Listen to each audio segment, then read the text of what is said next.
പ്രിയ കുട്ടികളെ, നമുക്ക് സോഷ്യൽ സയൻസിൻ്റെ 4ാമത്തെ ചാപ്റ്ററിൽ നിന്ന് പഠിക്കാം. അവർ ഗവൺമെൻറ്, അതാണ് നമുക്ക് 4ാമത്തെ ചാപ്റ്റർ. അതിൻ്റെ ആ ചാപ്റ്ററിൻ്റെ ആദ്യത്തെ പേജിൽ തന്നെ നമ്മൾ നോക്കുകയാണെങ്കിൽ നമുക്കവിടെ 3 പിക്ചേഴ്സ് തന്നിട്ടുണ്ട്. Figure 1, figure 2 and figure 3.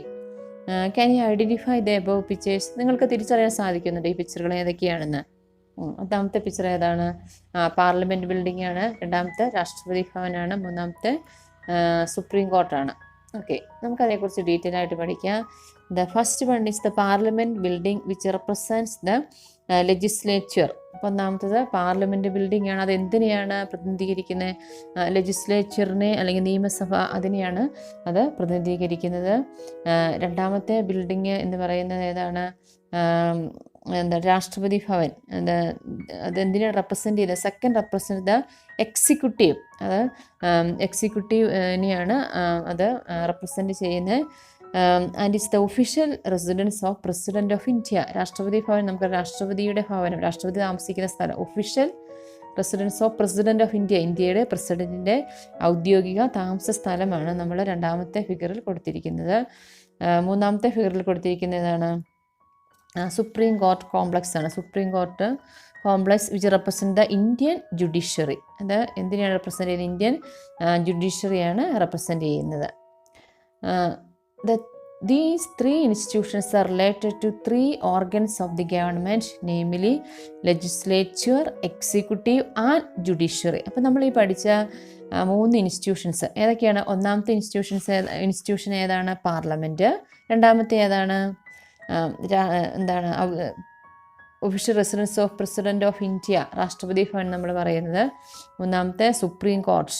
ഈ 3 ഇൻസ്റ്റിറ്റ്യൂഷൻസും related to 3 organs of the government. നമ്മുടെ ഗവൺമെൻറ്റിൻ്റെ 3 അവയവങ്ങൾ ആയിട്ട് റിലേറ്റ് ചെയ്തിരിക്കുന്ന അല്ലെങ്കിൽ 3 അവയവങ്ങൾ നമുക്ക് പറയാം.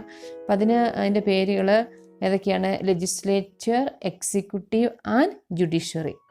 Legislature, executive and judiciary. നിങ്ങൾക്ക് ഇവിടെ ഒരു പിക്ചർ തന്നിട്ടുണ്ട്. നമ്മൾ ആ പിക്ചറിൽ ഒന്ന് ഒബ്സർവ് ചെയ്യുകയാണെങ്കിൽ നമുക്ക് ഈ ഓരോ ഇതിൻ്റെ ഫങ്ഷൻസ് നമുക്ക് മനസ്സിലാക്കാനായിട്ട് സാധിക്കും. അപ്പം നമുക്ക് ഒന്നാമത്തെ ഫിഗർ എന്താണെന്ന് നോക്കാം. ഗവൺമെൻറ്, അതിൽ നിങ്ങൾ ഡയഗ്രത്തിൽ നോക്കുകയാണെങ്കിൽ ഏതൊക്കെയാണ്? ലെജിസ്ലേച്ചർ, രണ്ടാമത്തേത് എക്സിക്യൂട്ടീവ്, മൂന്നാമത്തെ ജുഡീഷ്യറി. ഓക്കെ, ദെൻ നെക്സ്റ്റ്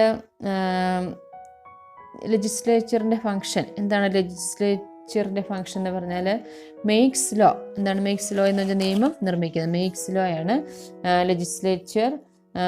അതുപോലെ തന്നെ അടുത്തത് ഏതാണ്? എക്സിക്യൂട്ടീവ്. എക്സിക്യൂട്ടീവ് എന്താണ് ചെയ്യുന്നത്? ഇംപ്ലിമെൻറ്റ്സ് ലോ എന്ന് പറഞ്ഞാൽ നടപ്പിലാക്കുന്നു. അപ്പോൾ എക്സിക്യൂട്ടീവാണ് ലോ നടപ്പിലാക്കുന്നത്. അതുപോലെ മൂന്നാമത്തെ ഏതാണ്? ജുഡീഷ്യറി. ജുഡീഷ്യറിയുടെ ഫങ്ഷൻ എന്താണ്?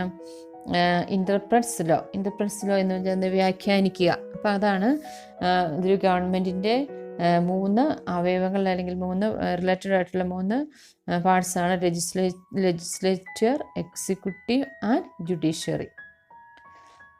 Next, have you understood what the organs of the government are? Analyze the organs of the government of India based on the chart given. നമുക്കിവിടെ എന്താണ് നിങ്ങൾ മനസ്സിലാക്കിയിട്ടുണ്ട് ഗവൺമെൻറ്റിൻ്റെ ഓർഗൻസ് ഏതൊക്കെയാണെന്ന്, അല്ലെങ്കിൽ ഓർഗൻസ് അവയവങ്ങൾ. അപ്പോൾ അത് ഇവിടെ നിങ്ങൾക്ക് analyze the 3 organs of the government of India based on the chart given. അപ്പോൾ അതൊരു ചാർട്ട് തന്നിട്ടുണ്ട് നിങ്ങൾക്ക് ഇവിടെ നെക്സ്റ്റ് പേജിൽ. അപ്പോൾ ആ ചാർട്ടിൽ നമ്മൾ നോക്കുകയാണെങ്കിൽ നമുക്കറിയാം ഏതൊക്കെയാണ് 3 ഓർഗൻസ് എന്ന് പറയുന്നത്. അപ്പം നമുക്ക് നോക്കാം ഏതൊക്കെയാണ് 3 organs. First one is the government of India. ഇവിടെ 3 organs. First one is the legislature, second one is the executive and third one is the judiciary. ഓർത്തിരിക്കുക, organs of the government of India. അപ്പോൾ അതൊക്കെയാണ് legislature, executive and judiciary. നമുക്കിനി അതിൻ്റെ ഓരോന്നിൻ്റെയും parts ഏതൊക്കെയാണെന്ന് നോക്കാം. ഏതാണ് ലെജിസ്ലേച്ചറിൻ്റെ പാർട്സ് എന്ന് പറഞ്ഞാൽ? President, Lok Sabha, Rajya Sabha. President, Lok Sabha and Rajya Sabha, അതാണ് ലെജിസ്ലേച്ചർ എന്നതിൻ്റെ പാർട്ടായിട്ട് വരുന്നത്. രണ്ടാമത്തെ പാർട്ട് ഏതായിരുന്നു? എക്സിക്യൂട്ടീവ് ആയിരുന്നു. എക്സിക്യൂട്ടീവിൻ്റേത് president, vice president, prime minister and council of ministers. അതുപോലെ തന്നെ ഒന്നുകൂടി ഉണ്ടേതാണ് ബ്യൂറോക്രസി. ഓർത്തിരിക്കുക, എക്സിക്യൂട്ടീവിൽ വരുന്ന പ്രസിഡൻറ്റ്, നമുക്കറിയാം പ്രസിഡൻറ്റ്, രാഷ്ട്രപതി, ഉപരാഷ്ട്രപതി, പ്രധാനമന്ത്രി, അതുപോലെ കൗൺസിൽ ഓഫ് മിനിസ്റ്റേഴ്സും, അതുപോലെ ബ്യൂറോക്രസി എന്ന ഉദ്യോഗസ്ഥർ, അതാണ് എക്സിക്യൂട്ടീവിൽ വരുന്നത്. Next one is the judiciary. ജുഡീഷ്യറിയിൽ വരുന്ന നമുക്ക് ഏതൊക്കെയാണെന്ന് നോക്കാം. ജുഡീഷ്യറിയിൽ ഫസ്റ്റ് വൺ സുപ്രീം കോർട്ട്. നമുക്കറിയാം നമ്മുടെ ഏറ്റവും പരമോന്നത നീതിപീഠം എന്ന് പറഞ്ഞാൽ സുപ്രീം കോർട്ടാണ്. നെക്സ്റ്റ് ഹൈക്കോർട്ട്, ദെൻ അതിൻ്റെ താഴെയുള്ളത് district court, sub court, municipal court, magistrate courts. അതങ്ങനെ ഏറ്റവും പരമോന്നത കോടതി മുതൽ ഏറ്റവും താഴെ വരെയുള്ള കോടതികൾ വരെയുള്ളതാണ് ജുഡീഷ്യറിയിൽ വരുന്നത്. അപ്പോൾ നിങ്ങൾക്ക് അവിടെ ഒരു ആക്ടിവിറ്റി കൊടുത്തിട്ടുണ്ട്. Collect news and pictures relating to the government of India and identify the organs which they are related. അപ്പം അങ്ങനെ അതിൻ്റെ പിക്ചർ കളക്ട് ചെയ്ത് അത് ഏതൊക്കെയാണ് തിരിച്ചറിയാനായിട്ട്, ഏതുമായിട്ടാണ് ഇവയ്ക്കുള്ള ആ പിക്ചറുകൾക്ക് ബന്ധം എന്ന് നിങ്ങൾക്കൊരു ആക്ടിവിറ്റി കൊടുത്തിട്ടുണ്ട്. നമുക്കിനി ഇതിൽ ഒന്നാമത്തെ ഓർഗനായ ലെജിസ്ലേച്ചറിനെ കുറിച്ച് പഠിക്കാം. The legislature in India is known as the parliament. നമുക്ക് ഒത്തിരി കേട്ടിട്ടുള്ള ഒരു ഇതാണ് പാർലമെൻറ്റ് എന്ന് പറയുന്നത്.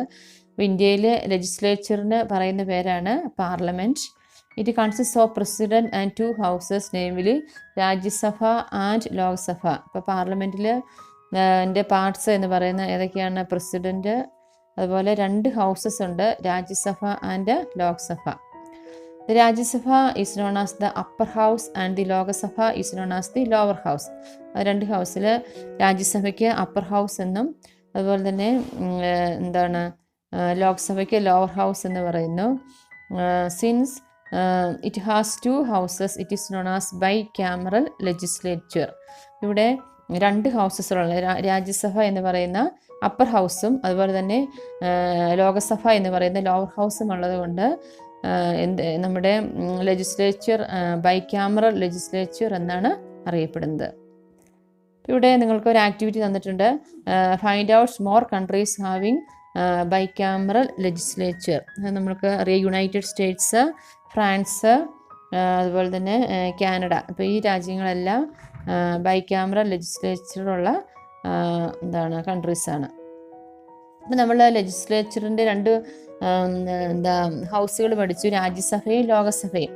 നമുക്കിതിനെക്കുറിച്ച് കമ്പയർ ചെയ്ത് പഠിക്കാം. രാജ്യസഭയും ലോകസഭയും. രാജ്യസഭയിലുള്ള മെമ്പേഴ്സിൻ്റെ എണ്ണം എന്ന് പറഞ്ഞാൽ എത്രയാണ്? 238 ഇലക്റ്റഡ് മെമ്പേഴ്സാണ്. അതുപോലെ തന്നെ ആ കൂടെ തന്നെ 12 നോമിനേറ്റഡ് മെമ്പേഴ്സുണ്ട്. രാജ്യസഭ അറിയപ്പെടുന്ന കൗൺസിൽ ഓഫ് സ്റ്റേറ്റ്സ് എന്നാണ് അറിയപ്പെടുന്നത്. രാജ്യസഭ പെർമനൻ്റ് ഹൗസാണ്. അതുപോലെ അതിന് അധ്യക്ഷത വഹിക്കുന്നത്, അതിൻ്റെ സമ്മേളനങ്ങൾക്കെല്ലാം നടത്തുന്ന അല്ലെങ്കിൽ അധ്യക്ഷത വഹിക്കുന്ന വൈസ് പ്രസിഡൻ്റാണ് രാജ്യസഭയിൽ പ്രിസൈഡ് ചെയ്യുന്നത്.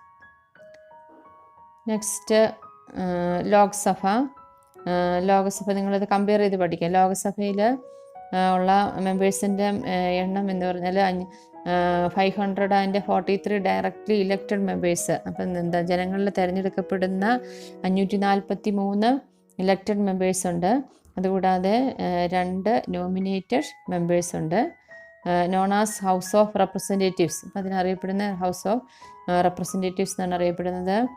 അതുപോലെ ഇത് elected for a term of 5 years.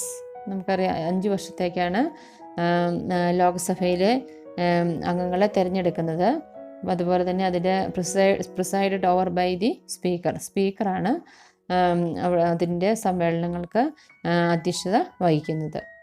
ഇവിടെ നിങ്ങൾക്ക് ഒരു ആക്ടിവിറ്റി തന്നിരിക്കുന്നത്. With help of the chart given above compare the features of the Rajya Sabha and Lok Sabha. ഈ രാജ്യസഭയുടെയും ലോകസഭയുടെയും ഫീച്ചേഴ്സ് കമ്പയർ ചെയ്യാനായിട്ടാണ് പറഞ്ഞിരിക്കുന്നത്.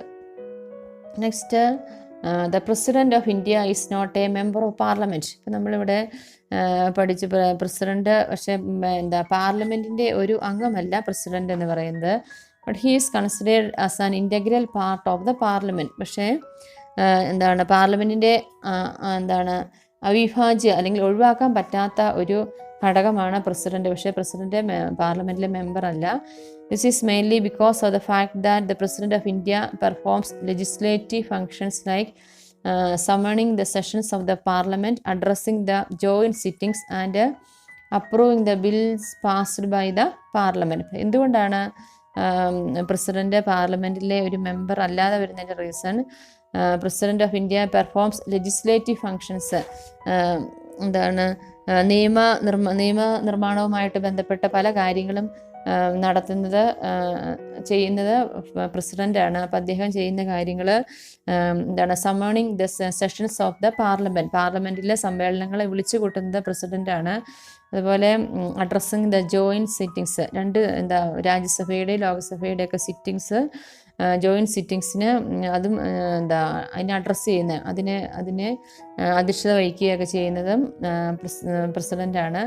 And approving the bills passed by the parliament, അതുപോലെ പാർലമെൻറ്റ് പാസ്സാക്കുന്ന ബില്ലുകൾക്ക് അംഗീകാരം കൊടുക്കുന്നതും പ്രസിഡൻ്റാണ്. അപ്പോൾ അതുകൊണ്ട് പ്രസിഡൻറ്റ് പാർലമെൻറ്റിലെ ഒരു അംഗമല്ലെങ്കിലും പക്ഷേ പാർലമെൻറ്റിലെ ഒഴിവാക്കാനാകാത്ത ഒരു വ്യക്തിയാണ് പ്രസിഡൻ്റ് എന്ന് പറയുന്നത്.